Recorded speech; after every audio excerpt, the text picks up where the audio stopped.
ataupun itu peternakan, kalau itu di manage dengan baik, kita gali terus ilmunya, kita praktekkan.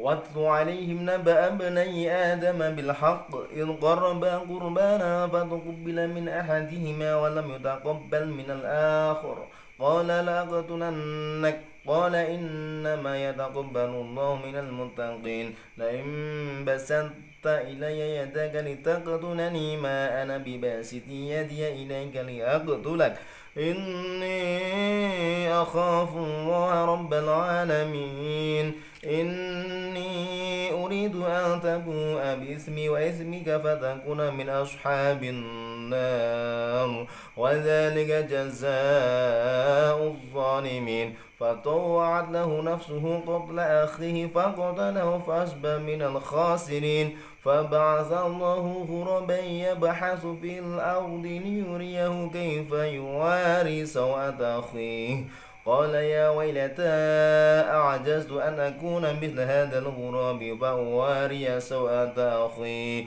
فأصبح من النادمين.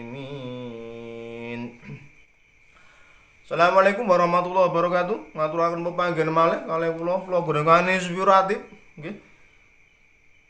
Saat ini malam dalu nggih, tiba-tiba kula pawarsa pipis nguyuh. Nggih. Teman-teman sedikit cerita kenapa apa ya? Beternak itu menjanjikan gitu. Kita korelasikan dengan Al-Qur'an. Mohon maaf kalau salah ya, tolong dikoreksi.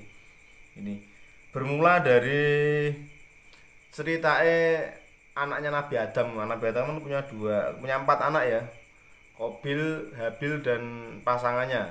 Qabil, Habil dan pasangannya yang itu nanti untuk perkawinannya itu disilangkan. Jadi Qabil dapat saudaranya Habil, Habil dapat saudara Qabil gitu. Nah, di suatu saat itu Nabi Adam ndawuhne putra-putrane itu, anak-anaknya itu disuruh untuk berkorban. Si Habil itu korbane kambing gitu, kambing. Terus si Qabil itu korbannya itu hasil pertanian, karena memang haknya masing-masing ya. Kalau kita dulu baca di buku-buku cerita yang dulu banyak itu buku-buku cerita agama itu ya, yang bisa kita temukan di toko-toko buku atau di pasar-pasar yang jual buku itu, saya pernah baca si Qabil itu yang pertanian itu memberikan korban itu hasil bumi, hasil panen yang jelek-jelek gitu. Kalau si Habil itu memberikan korban kambing yang gemuk-gemuk. Nah, seperti itu. Nanti korban mana yang diterima? Nah, itu kalau di buku-buku cerita ya. Kalau dalam Quran, dalam tafsir itu saya lihat itu penyebab diterimanya itu adalah nilai ketakwaannya terkait barangnya itu, apakah itu kambing yang gemuk atau hasil panen yang apa itu buruk. Itu kalau di tafsir tafsir Jalalain enggak disebutkan. Kemudian yang diterima itu korbannya Habil. Kalau di sini menurut tafsir itu karena ketakwaannya. Tapi kalau kita merujuk kepada buku cerita aja ya. Buku cerita itu di situ saya dulu pernah baca itu karena si Habil itu memberikan korban yang gemuk-gemuk gitu, yang bagus-bagus, dipilihkan yang bagus-bagus. Kemudian si Habil ya. Si Habil memberikan korban yang bagus-bagus, kemudian si Qabil itu memberikan korban dari hasil bumi yang busuk-busuk gitu, yang jelek-jelek gitu. Akhirnya tidak diterima yang Qabil, yang Habil diterima. Dan lanjutan dari cerita itu makanya untuk mohon maaf ya untuk para petani, bukan ini mendiskreditkan atau menjelekkan, enggak. Semua kalau rezeki itu diatur Allah Subhanahu wa taala. Cuma penalaran aja dari cerita itu yang saya baca itu, petani itu lebih lebih rekoso lebih rekoso daripada peternak gitu. Kebanyakan peternak itu lebih menguntungkan ya, di peternak itu lebih menguntungkan daripada pertanian gitu ya. Kalau kita melihat fakta sekarang itu banyak teman-teman kita atau generasi milenial itu lebih condong ke peternakan daripada pertanian ya.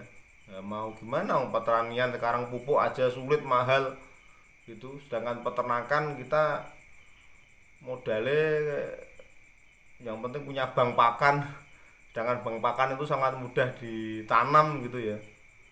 Itu ya pasti kalau yang namanya usaha itu ada untung rugi, itu pasti di pertanian juga ada untung ruginya, di peternakan juga ada untung ruginya, itu pasti ya.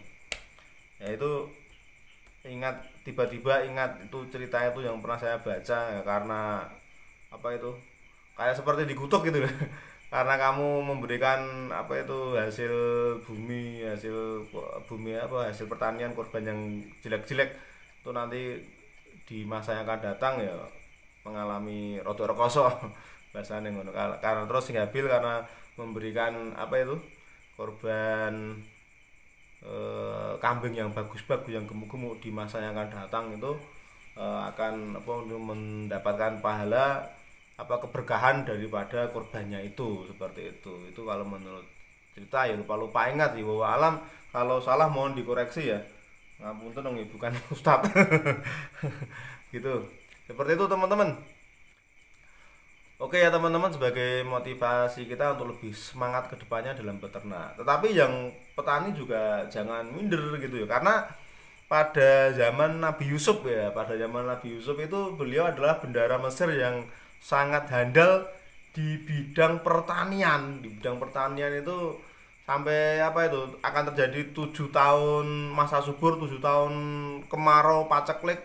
Ternyata Nabi Yusuf itu bisa apa ya memanage. Jadi dengan manajemen yang baik, Nabi Yusuf memang diberikan ilmu Allah Subhanahu wa taala untuk bisa mengelola pertanian, ditanam 7 tahun dalam masa subur, terus 7 tahun hasilnya itu untuk dimakan pada masa paceklik.